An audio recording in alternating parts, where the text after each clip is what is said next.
Remulla at Marcos administration nagulat sa kanilang nakita. Buong Pilipinas nayanig sa balitang ito. Iba-iba. There are recordings, there are video recordings, there are voice recordings, there are copies of documents, etc. etc. Ito man po ay mapapatunayan. Hindi po natin sinasabi na sila na po ay guilty, pero mas gusto po ng Pangulo, iuutos po talaga niya na dapat mabigyan ng hustisya ang mga nabiktima. Bago natin ipagpatuloy kaibigan, siya nga pala ang Great Controversy na isa sa mga pinaka-kontrobersyal na libro dahil tumutukoy ito sa mga propesiya sa libro ng Daniel at Revelation na nagaganap na sa panahon natin ngayon bago ang pagdating ng ating Panginoong Diyos ay pinamimigay na namin ng libre sa pamamagitan ng PDF. At ito ay nasa limited lamang na panahon, kaya i-click mo sa description sa baba upang ma-avail mo kaibigan ang napaka-importanteng libro ito na magbubukas sa iyo sa mas maliwanag mong hinaharap. Purihin ang ating Panginoong Diyos at tayo magpatuloy. Isang kagilagilalas na revelasyon ang yumanig sa buong Pilipinas. Mismo si Remulla at ang Marcos administration nagulat din na bigla at napahinto. Ano ito? Posible ba na ang war on drugs ng dating Pangulong Duterte ay may link din sa misteryo ng mga nawawalang sabungero? At kung totoo ito, ilang bangkay na ang itinapon sa talik na hindi man lang nabigyan ng hustisya? Noong April 2021 hanggang Enero 2022, sunod-sunod ang pagkawala ng mga sabungero sa iba't ibang panig ng bansa. Walang malinaw na motibo, walang katahimikan. Ngayon, ayon mismo kay Justice Secretary Boying Remulla, may intersection umano, may tila ugnayan ang mga pagdukot at ang madugong kampanya kontra droga ni dating Pangulong Duterte.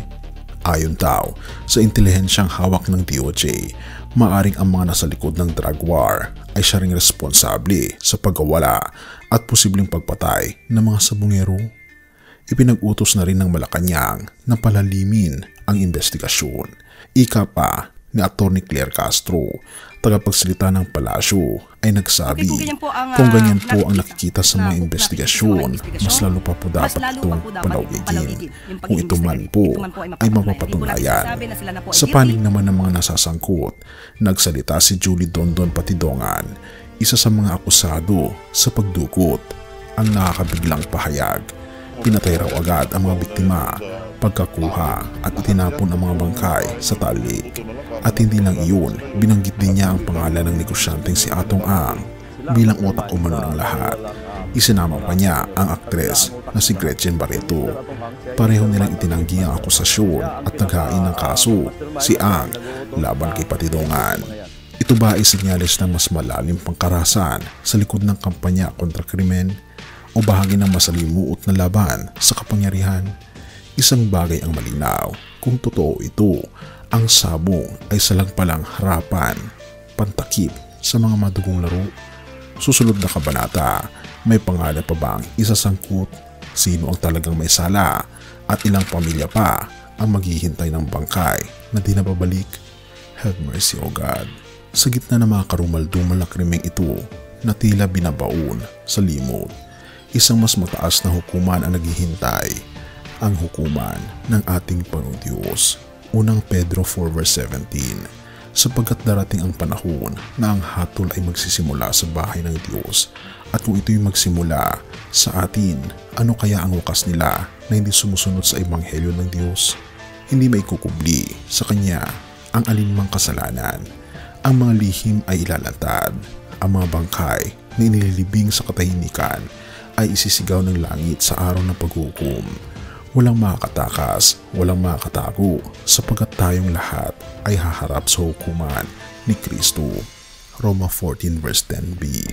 Kung ang hustisya ng tao ay may hangganan, ang hustisya ng ating Panginoong Diyos ay ganap, banal, at walang bahid ng katiwalian.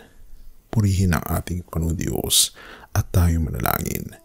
Ama naming Diyos na makapangyarihan, Diyos ng katotohanan at hustisya, sa gitna ng kaguluhan, kasinungalingan at karahasan, kami po'y lumalapit sa inyo. Lumalapit po kami bilang isang bayang naghahangad ng liwanag sa gitna ng dilim. Ilantad niyo po ang bawat kasinungalingan at iligtas po ang mga inosente. Iangat po ninyo ang mga tinig ng mga nawalan at nasaktan, lalo na ang mga pamilyang naghihintay ng katarungan. Hipuin niyo po ang mga puso ng nasa kapangyarihan na hindi sila mamuno para sa sarili, kundi para sa katotohanan. O aming Panginoon Diyos, patnubayan niyo rin po ang mga nasasakdal na tulungan niyo po silang makita ang mga pagkakamali, talikuran ang mga kasalanan at magkaroon ng bagong buhay sa inyo pong kagustuhan. O aming Panginoon Diyos, sa huli, naway matakot po kami sa inyong walang hanggang paghukom at magbalik loob po kami sa inyo bago pa man tuluyang magsara ang pintuan ng iyong biyaya. Pinupuri po namin kayo at pinapasalamatan, o aming Panginoon Diyos, sa inyo pong kabutihan sa amin, at patuloy niyo po kaming gabayaan at pakaingatan, at patawarin po kami sa lahat ng aming pagkukulang at pagkakasala. At salamat po sa pagdinig ng aming mga panalangin, sapagkat ito po ang aming samot hiling sa matamis na pangalan ng aming Panginoon Jesus. Amen.